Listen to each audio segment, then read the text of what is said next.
So, you're planning a trip to the futuristic city of Dubai.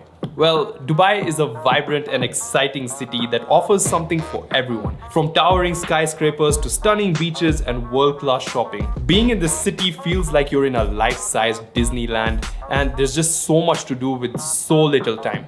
That's why I made this video to share with you some of the best things that I did while I was in Dubai, and I'll be sharing a few hacks and tips so that you can save some money and make the best of your upcoming itinerary to Dubai. Itinerary. It's a hard word to say.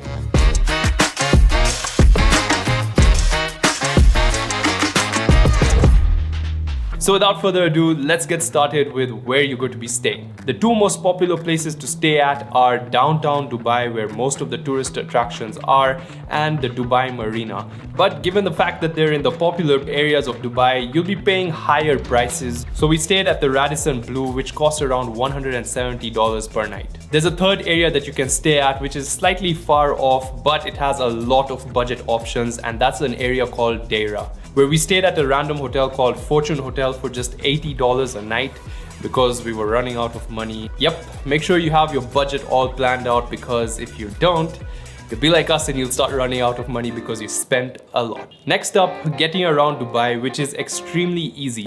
Yo dudes, check it out. I just got myself the latest and greatest fully specced out Aston Martin.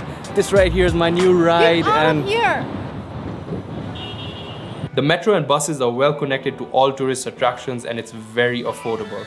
A trip will cost you 2 to 7 dirhams, but you can get a day pass card with unlimited trips for 20 dirhams. We made sure that the hotels we stayed at were a close walk to the metro stations. That way we could save on transport and spend more on other things. If you don't want to use a metro, then taxis are a great way to get around. They're slightly expensive. However, if you get an app called the Careem app, it's like the Dubai Uber, prices are a lot cheaper on that app. With that out of the way, it's time to start exploring Dubai. And for us, on our first day, we went straight to downtown to check out Dubai's #1 highlights, the Burj Khalifa and the Dubai Mall. Standing at a staggering 828 meters, the Burj Khalifa is the tallest building in the world and offers breathtaking views of the city. You can visit the observation deck on the 124th floor for about $40, or you can go to the highest level, which I think is the 140 something floor, for $103. That's a steep difference.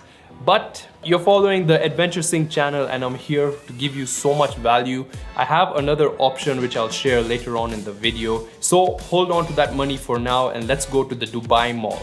It's right next to the Burj Khalifa, and it's one of the largest shopping centers in the world. With over 1,500 stores in this mall, you can literally shop until you drop. However, I found that prices at this mall are a little higher than other malls in Dubai, mainly because it's a tourist attraction. So if you want to do some serious shopping, I recommend you save some bucks and shop at the Mall of the Emirates or the City Center Mall in Deira. The Dubai Mall has tons of really cool and trendy looking restaurants and quite a number of interesting attractions like the aquarium, which is home to over 140 species of marine life, including sharks, rays, and colorful fish. Visiting the aquarium will cost up to $50 depending on the season that you're going in, but I highly recommend that you book skip the line tickets way in advance so that when you get to the mall, you're not standing in long, treacherously long lines. We honestly didn't know about the massive lines, and so we couldn't make it to the aquarium. However, we did see the aquarium from the outside and enjoyed it for free. Not as fun as the experience would have been if we did go inside, but still very interesting to see an aquarium in a mall. The mall also has tons of free attractions like the indoor waterfall and the dancing fountain display that takes place every 1 hour in the evening. Oh my god, wow, the way they coordinate the music with the lights and the water, that was amazing. Alright, remember when I said that you should hold on to your money instead of going up to the top of the Burj Khalifa? Well, welcome to the Dubai Frame. The Dubai Frame is a relatively new addition to the city skyline. We went here on our second day, and it's a very interesting structure. It's gold plated in the shape of a frame that stands at 150 meters tall and 93 meters wide. And I personally think it offers better views than the Burj Khalifa. On one side, you can see the older parts of the city, while on the other side, you can see all the modern skyscrapers, the futuristic city of Dubai.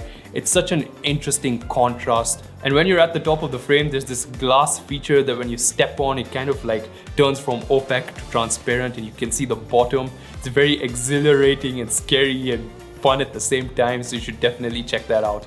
Once you're on the other side of the frame, you'll enter this sort of small museum area where they showcase to you what old Dubai looked like, what their present is, and what they want their future to be. So, in as well as getting to see awesome views from the top, you also get a museum experience. All that for just $14, and that's why you follow the Adventure Sync channel. After visiting the frame, we jumped onto the metro and hit up one of Dubai's latest attractions, the Museum of the Future.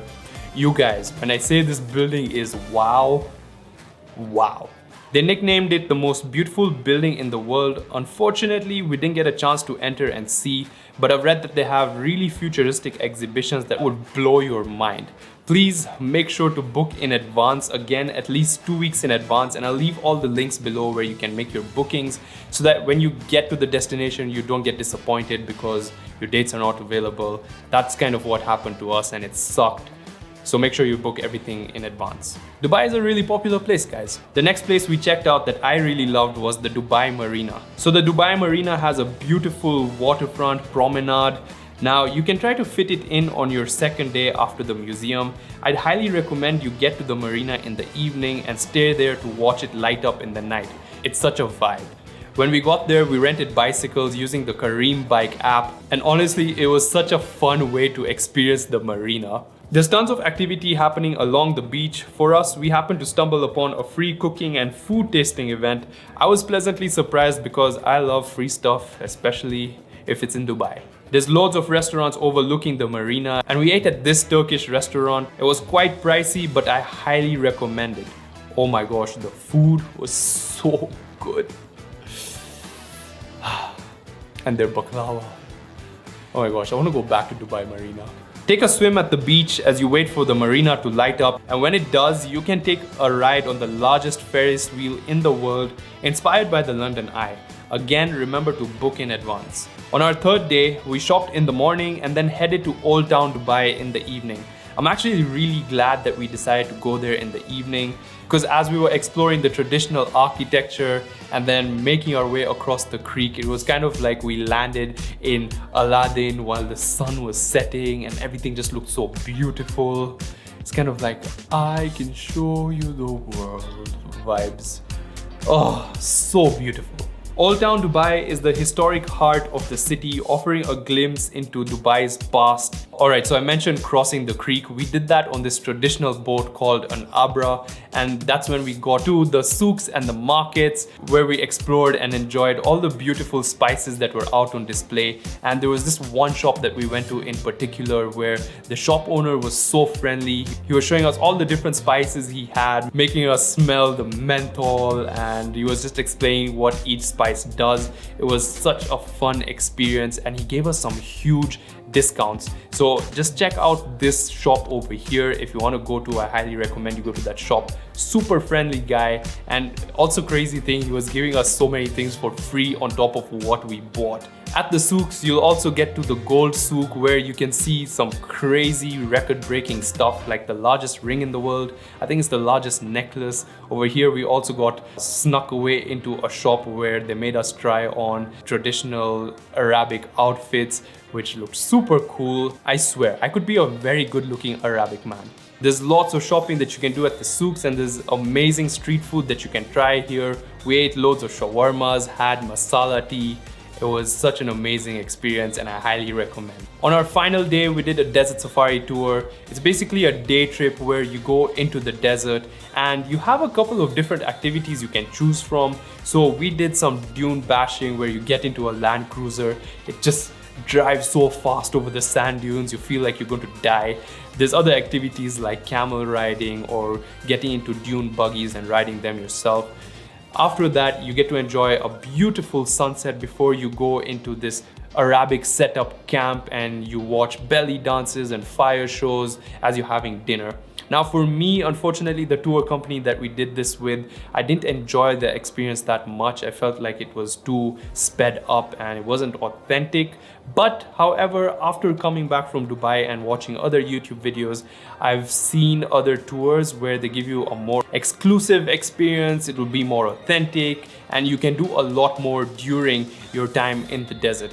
So that's why I've still added this activity to the list of this video, because I don't want you guys to go and book the wrong tour like we did. So I'll leave a couple of links in the description box for you guys to check out.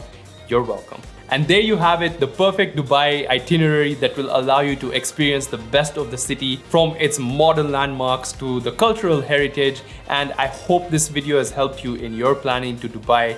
Let me know in the comments below where you're most excited about visiting. And with that, thank you guys so much for watching, and I'll see you guys in the next one.